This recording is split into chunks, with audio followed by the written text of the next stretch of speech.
ప్రతిష్టాత్మకంగా దేశ యువత కోసం నిర్వహిస్తున్నటువంటి రోజ్గార్ మేళా కార్యక్రమం ఈరోజు విశాఖపట్నం నగరంలో జరుపుకున్నాం. మరి దానికి స్థానిక పార్లమెంటు సభ్యులు భరత్ గారు, అలాగే స్థానిక శాసనసభ్యులు విష్ణుకుమార్ రాజు గారు, సిఐఎస్ఎఫ్ నుంచి డిఐజీ కమాండెంట్ వాళ్ళందరూ కూడా ఇందులో పార్టిసిపేట్ చేయడం జరిగింది. ఇందులో ముఖ్య విశేషం ఏంటంటే దేశం మొత్తం మీద 45 రోజ్గార్ మేళాలు ఈరోజు పెట్టి సుమారు 71,000 మందికి అపాయింట్మెంట్ ఆర్డర్స్ సెంట్రల్ గవర్నమెంట్ తాలూకా జాబ్స్లో వివిధ డిపార్ట్మెంట్స్లో వాళ్ళందరికీ కూడా అందజేయడం జరిగింది. మన విశాఖపట్నం నుంచి సుమారు 667 మందికి ఇక్కడ నుంచి కూడా అపాయింట్మెంట్ ఆర్డర్స్ మేము ఇచ్చాం. అందులో ముఖ్యంగా CRPF, CISF, ITBP, Assam rifles, BSF, postal, railway, ఇలా అనేక డిపార్ట్మెంట్స్ సెంట్రల్ గవర్నమెంట్కి సంబంధించినటువంటి వారందరికీ కూడా అపాయింట్మెంట్ లెటర్స్ ఈరోజు ఇచ్చాం. వాళ్ళు కూడా వాళ్ళ తాలూకా అనుభవాలు ఈరోజు ఎవరైతే అపాయింట్మెంట్ ఆర్డర్స్ పొందారో వాళ్ళందరూ కూడా అనుభవాలు పంచుకోవడం జరిగింది. వాళ్ళు కూడా చాలా కృషి చేసి సెంట్రల్ గవర్నమెంట్లో ఉద్యోగం సాధించాలనేది ఎంతోమంది మధ్యతరగతి పేద కుటుంబాల తాలూకా కలగా ఉంటుంది.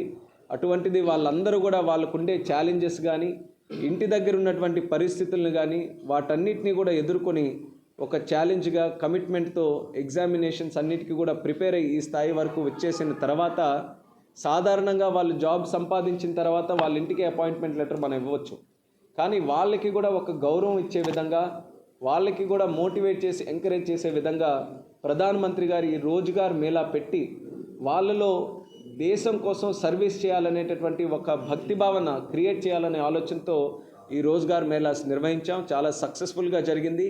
ఇందులో పార్టిసిపేట్ చేసినందుకు నేను చాలా ఆనందపడ్డాను, వాళ్ళందరితో కూడా ఇంటరాక్ట్ అయినందుకు. అయితే ఇందులో మరొక విశేషం ఏంటంటే అత్యధిక మంది సుమారు 40% మంది ఈరోజు అపాయింట్మెంట్ ఆర్డర్స్ తీసుకున్న వాళ్ళు శ్రీకాకుళం జిల్లా, విజయనగరం జిల్లా నుంచే ఉన్నారు. అంటే వెనుకబడినటువంటి ప్రాంతాలని చెప్తున్నటువంటి ప్రాంతాల నుంచి ఎంత కష్టపడినటువంటి యువత వస్తున్నారో ఒక్కసారి మనం గుర్తించాలి. గతంలో కూడా నేను పార్లమెంట్లో ఎంపీగా ఉన్నప్పుడు ఒక ప్రశ్న అడిగాను.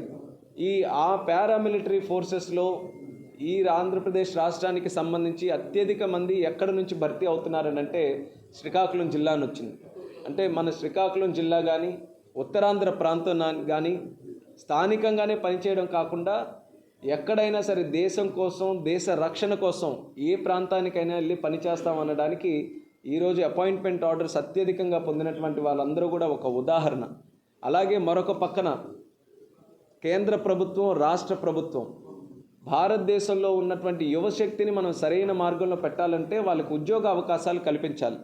ఒక పక్కన కేంద్ర ప్రభుత్వ సంస్థలు, రాష్ట్ర ప్రభుత్వంలో ఉన్నటువంటివి వాటన్ని ఉద్యోగాలు ఇస్తూనే ఆంట్రప్రినర్షిప్ కానీ, స్టార్టప్స్ కానీ స్వయం ప్రాతిపదికన వాళ్ళు కూడా ఒక పని చేసుకునే స్థాయిలో ఉండాలనే ఆలోచనతో అనేక కార్యక్రమాలు కూడా కేంద్ర ప్రభుత్వం, రాష్ట్ర ప్రభుత్వం కలిసి చేస్తున్నాయి.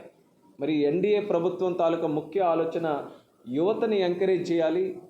దేశం సరైన మార్గంలో ముందుకు నడవాలనంటే యువశక్తిని సరిగ్గా మనం ఆ పొటెన్షియల్ని మనం క్యాప్చర్ చేసుకొని ముందుకు నడవాలనేది ప్రధానమంత్రి మోదీ గారు, అలాగే రాష్ట్ర ముఖ్యమంత్రి చంద్రబాబు నాయుడు గారు, అలాగే deputy chief minister Pawan Kalyan garu, వీళ్ళందరి తాలూకా ఆలోచన.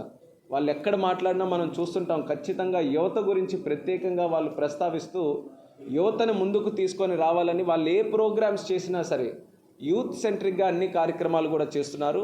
అందులోనే భాగంగా ఈ రోజ్గార్ మేళా కూడా ఒక అద్భుతమైనటువంటి కార్యక్రమం. గతంలో 13 సార్లు ఇలాంటి రోజ్గార్ మేళాలు మోదీ గారి ఆధ్వర్యంలో జరిగాయి. ఈ 13 కార్యక్రమాల్లో సుమారు 7,79,000 మందికి 7,79,000 మందికి అపాయింట్మెంట్ ఆర్డర్స్ ఇవ్వడం జరిగింది. ఏ దేశంలో కూడా ఇంత పెద్ద ఎత్తున ఒక ప్రభుత్వ స్థాయి నుంచి ఉద్యోగాలు ఇవ్వడం అనేది ఎక్కడ కూడా జరగలేదు. కానీ మన భారతదేశంలో ఒక ఇంక్లూజివిటీ తీసుకొని రావాలని, ప్రభుత్వం వేరే కాదు, ప్రజలు వేరే కాదు, యువత వేరే కాదు, అందరూ కూడా పనిచేసేది, అందరూ కూడా కృషి చేసేది దేశ నిర్మాణం కోసమే అనే భావన కల్పించే విధంగా ఈ యొక్క రోజ్గార్ మేళా సక్సెస్ఫుల్గా ఈరోజు మనం నిర్వహించుకున్నాం. చాలా స్ఫూర్తిదాయకమైనటువంటి కార్యక్రమం ఇది.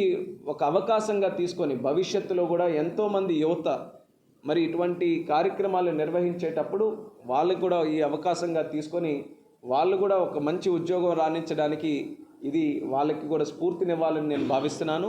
అలాగే మన ఉత్తరాంధ్ర ప్రాంతానికి సంబంధించి ఎన్నో కార్యక్రమాలు మనం చేయడం జరుగుతుంది. మరి ముఖ్యంగా ఎన్డీఏ ప్రభుత్వం వచ్చిన తర్వాత రైల్వే జోన్కి సంబంధించినటువంటిది కూడా చాలా స్పీడప్ చేశాం. గత 5 సంవత్సరాలు ముందున్నటువంటి ప్రభుత్వం రైల్వే జోన్ అనౌన్స్ చేసినప్పటికీ కేంద్ర ప్రభుత్వం స్థానికంగా సుమారు 50 ఎకరాల ల్యాండ్ అది కూడా ఇవ్వలేకపోవడం వల్ల అంతరాయం కలిగింది. మళ్ళీ మన ప్రభుత్వం వచ్చిన తర్వాత డబుల్ ఇంజిన్ సర్కారు తాలూకా స్పీడ్తో ఆ భూమిని కూడా ఈరోజు కేటాయించి వేగవంతంగా పనులు మొదలుపెట్టడానికి కార్యాచరణ కూడా మొదలుపెట్టాం. అలాగే మరొక పక్కన భోగాపురం దగ్గర ఎయిర్పోర్టు శరవేగంగా ఆ కార్యక్రమాలు కూడా చేస్తున్నాం. మరి గత 5 సంవత్సరాల్లో 20% పనులు జరిగితే ఈ ఉన్నటువంటి 6 నెలల్లోనే ఈరోజు సగం కంటే ఎక్కువ పని ఈరోజు పూర్తి చేసుకునే దిశలో ఉన్నాం.